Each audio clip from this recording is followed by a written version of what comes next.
guys, today is day 2 of 2 putting on the things I got at the Sephora holiday event 2022. I think I just said 2 a lot. So the first day, it's right now it's noon, and I started loading it yesterday at 8 p.m. and it's still loading. So I decided to reload it. I'm going to let the first one try to load, but it is coming up late, and I certainly hope by the time I get this up, it will have already been up. And in that video, which I will link right here, fingers crossed, I went through everything that I got, so take a look if you want to see. It was everything I discussed in the first video, what I'm buying. And then I did one look, which I really loved, and I will post the picture here of the outcome I got. So pretty. Today, a little bit different. We're doing a cool look with some of the other things I got. So I got my Prism Libra Skin Caring Glow Foundation. This is probably the best color match for me of everything that I own. And I'm not shiny because I'm using a different sunscreen today. This is the MD Solar Sciences Cream Mineral 50, and it's very, very demevicone, which I just don't like that feeling. But I put it on this morning to take little Gracie out for a walk, and I thought, you know, let's just see how that'll be. Sometimes I'll put on a sunscreen just to take her for a walk, and then I'll wash my face and do my skincare. And today I didn't wash my face and do my skincare because I was busy. So I just have this and none of my skincare, but I'm not shiny. I didn't have to powder my face. So I'm going to see if I can make this work for me with all my skincare, and we'll see how it goes. I'll get back to you. I've never done a review of that one. Anyway, this is my new one. This is my old one. I just have about this much left, and I needed to get one. It's on my face right now. The color is 3N25. And I also have some of my by Terry under the eyes. But I may go in with the Charlotte Tilbury because I can see my darkness coming through. I used just a little bit, but that'll be like a finishing touch. So I have one eyeshadow palette, 2 blushes, and 2 lip colors, and we're going to try to make this work. Let's start with the eyes. So this is the Tom Ford in Sateen. This is the new creme formula. Several months ago, maybe 5 months ago, I don't remember, they came out with 2 palettes in this new formula, and now they just released 2 new palettes. One of them has a green to it, which I feel like I've got enough green right now, and one of them had this, or one of them is this. So that's what we're going to put on the eyes. There is nothing on my eyes. Yeah, no sunscreen. I mean, there might be a teeny bit. Before we put them on the eyes, let's just do some swatchy-watchies. This and this. Look how reflective this is. This is very pretty. It's like a pale ballet pink or a cream with a pink undertone. Both of them super pretty, and both of them are opaque. And there they are swatched. This one appears to be matte, and I'm not really sure about this one. And kind of like an aubergine, but not quite. Need a little bit more red for aubergine for me, but purple-ish in their tonalities. And here they are right here. I think it'll be challenging to see how can you do a day look with a palette like this, but right now I want to put everything on the eye so we can just get an idea of what it looks like. And I'm going to take this brush, which is from the Sky set from Sonia G, and put this color on the mobile lid at least, and maybe a little bit more. Certainly on the inner corner because it's light and bright. And look how pretty that is. Oh, there is reflex. As I'm moving the brush, I can see these other colors. Oh, I could just sit here and do that all day long. Very pretty, but very subtle. Interesting. I see you, Tom Ford. Okay, we're just going to start with that so it's not all over the lid because I don't want it to change the color of the other things I'm going to put on. So it's just kind of inner corner, you know, ish, a little here. I'm now going to go on with the purple. So this is, I think, a Hakuhodo. Yes, it is. And I'm just going to pick up this and put this on the lid.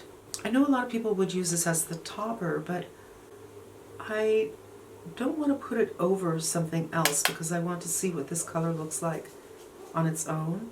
And it is stunning. So it looks a little more silver than purple. But in some thumbnails that I've seen, it looks more purple. It could depend on the light that you're in as well. That is gorgeous. It actually looks like an organza, silk organza fabric. I want to cry. Honestly, I feel that I could just blend this out and have a diaphanous, you know, Midsummer Night Dream kind of a look going on here and not bring in the other colors. But I'm not going to blend it out because I am going to bring in the other colors. But super pretty. Wow. Wouldn't it be pretty? I just off the top of my head, an evening wedding, if you're the bride. Or the mother of the bride. You know what? I guess I lied. I guess I am going to blend it out a little bit. That's okay. Just going to blend it up so there's no line. And that's pretty good behavior, you guys, considering that this brush is Squirrel, which is a very soft brush. It's very different than going with a synthetic or with a goat. I'm going to take the same brush. We were plain. I did not do a dry run. And go with this one. Could be making a mistake. And I'm going to tilt my head a little bit so I can feel my socket and kind of see it. I can't really see it because I'm so deeply hooded. I'm kind of going for that socket. Very, very gently. If you want the full opacity and darkness, definitely, well, you can kind of get it. Just going gently like this. These are pigmented. And wipe it off and again, blendy, blendy, blend. Especially where the wrinkly area is. So pretty. Harder on this eye because I have my tear duct gland protrudes right here. So as much as I can't feel really, or see my orbital bone, I really can't feel it here because that gland is in the way. And even when I put color on it, you oftentimes can't see it because it protrudes. I do my best. Wipe it off and blend. So pretty.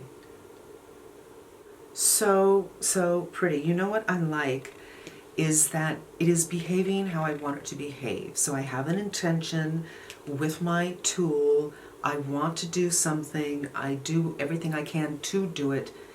And these shadows are listening to my directions. You guys, that is tough. Not everything does. Some things kind of surprise you and you're like, okay, let me work with this. But with this, it's doing what I want it to do. And it is such a subtle look and yet dramatic at the same time. It's like without having darkness. And again, that was my application. You could go in with something like a synthetic brush or a goat brush and get much darker color. I'm going to take this little Hakuhodo and go in with this darkest color and pray nothing falls out. And I'm just going to go by the lash line. Yeah, I can feel something fell. I don't want to make this look dark, so I'm doing something very, very thin. Well, it's not thin anymore. Okay, my fault. I loaded on both sides and I shouldn't have. Okay, all better now. And you know what? That's kind of all I want to do. It's all the colors. The look is soft. Let me just do a little brow.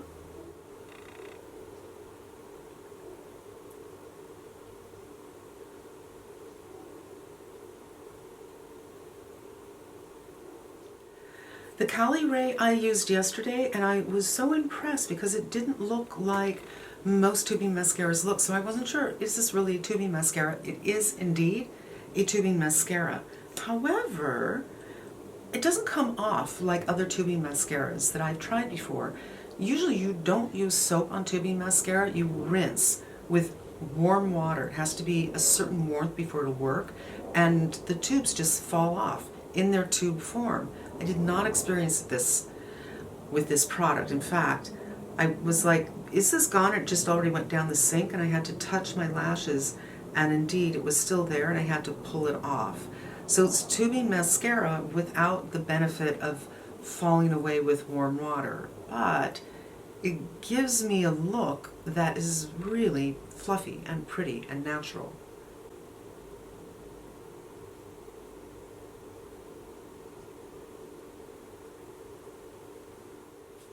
All right, I love it. I think it's not a daytime look, for sure, but it's a subtle look. So blushes, we have two things. We have the Giorgio Armani, which I think would go with this very well. I'm wearing gray, so I can just keep in that cool family, but let's swatch and see. It looks like we're in the right direction. And then the Sangria. So this would be, instead of everything in the same tone, which can be kind of hard. These colors can be difficult for a lot of skin tones. Put something bright on the cheeks.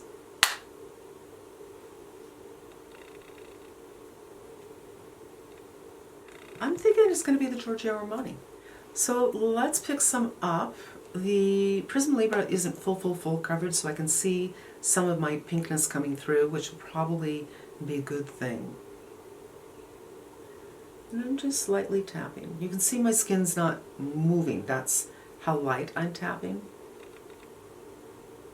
And now I'm going to go around the edges. So wipe my fingers off so it's nice and soft. I think when I dipped into this, I thought my fingers were clean, but I think I had some eyeshadow or something on it. Because it looks a little dark right here. So I cleaned my fingers before I went in on this side to see, is there a difference? And I think there is. But you get the idea with this side. Sorry, stuff happens. So I just want to show you the color that inspired this idea of this blush color I had in mind. This is not from Sephora, and I do have this Cali Ray on my lips right now, so I'm just going to take a little of that off, the excess. It's kind of like a raisin or prune color. And I love this. I love this. Fall, winter, cool toned, going out at night kind of look. And I really like it a lot. Now, I also want to show you what this looks like, because I have shown you what this looks like, but for me, this lip color would be the color. Even when you take that color off, it leaves a really nice stain on the lips. Love it! So let's try the Mocha. And this is another way you can go if that Chanel color is just a little too chilly, if the look is a little too severe for you. And these stay on for a long time. That's a little less severe. And it goes fine. I don't think it's screaming, I'm the wrong color story. And that's Mocha. And now I'm going to show you how I added the cerise to it. So this color, used it in another video, I don't remember which, but I'll link it right here. Really bright, vibrant, happy color. Probably not going to do well with this look if I just put that all over my lip. But in the center,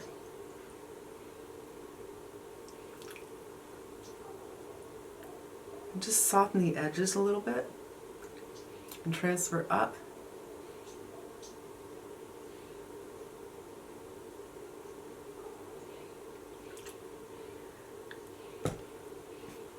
I know it's just a little thing, but I feel that it makes a very big difference and adds a little bit of life. And then of course you could go over it with this if you wanted to, because you don't like a matte, for instance. If you do that, the pink will migrate all over the place though. Boom. And I think it works with this color story. I'm going to blot. And yeah, I'm going to bring you in to look at my deeply imperfect lips. But it feels to me like that pink is like blooming. Like the lip is a flower and the bloom is from the center. And it doesn't look obvious. It doesn't look like an ombre lip. It just looks super pretty. And I think it helps to make the entire overall look a little less cold and a little more wearable. And you guys, I think the only thing that I haven't tried in these videos that I got is the sangria, which honestly, I think I could do the sangria as well because it does have a little bit of blueness in it. I don't know if you're going to be able to see this, but there's a teeny bit of blue. Okay, we're gonna try it.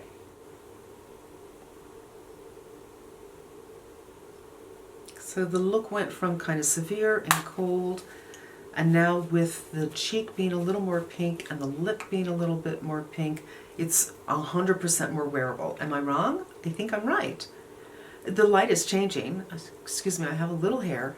The light is getting a little bit warmer. It's getting a little bit later in the day, so that might have something to do with it, but I think I just demonstrated how you can change the look by bringing in different tones and making something that might be too severe for you totally workable.